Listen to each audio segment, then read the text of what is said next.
На мое огромно задоволство денеска сум во Пехчево на овој убав сончев ден да заедно со младите луѓе ги посетиме граѓаните, одиме во домакинствата кај граѓаните, да им кажеме за суштинската потреба од тоа што значи идниот претседател на државата да работи во функција на државата и на граѓаните, да не ни се повтора она што досега ни се случуваше, да имаме претседател кој што е една обична марионета на неговата матична партија, во конкретниот случај Ѓорги Иванов и опозицијската ВМРО-ДПМН.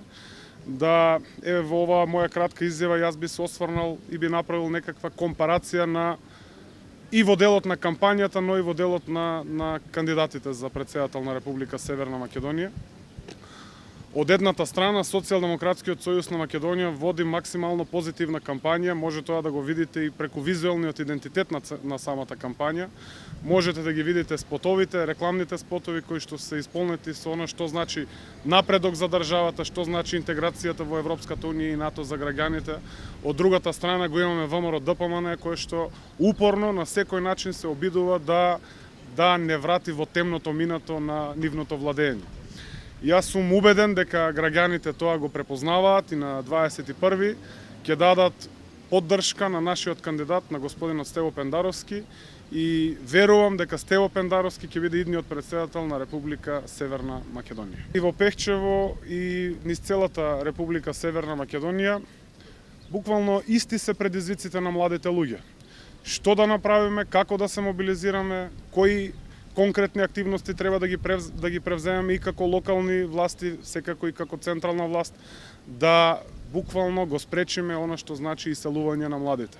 Тоа е сериозен предизвик кој што ни е наследен од претходната власт на ВМРО-ДПМН. Знаеме дека за 11 години блиску 630.000 граѓани, од кои најголем број млади луѓе ја напуштија нашата држава.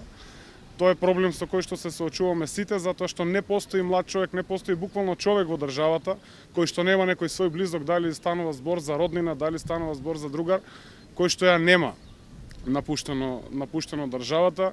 За жал има и одреден број кои што планираат да ја напуштат.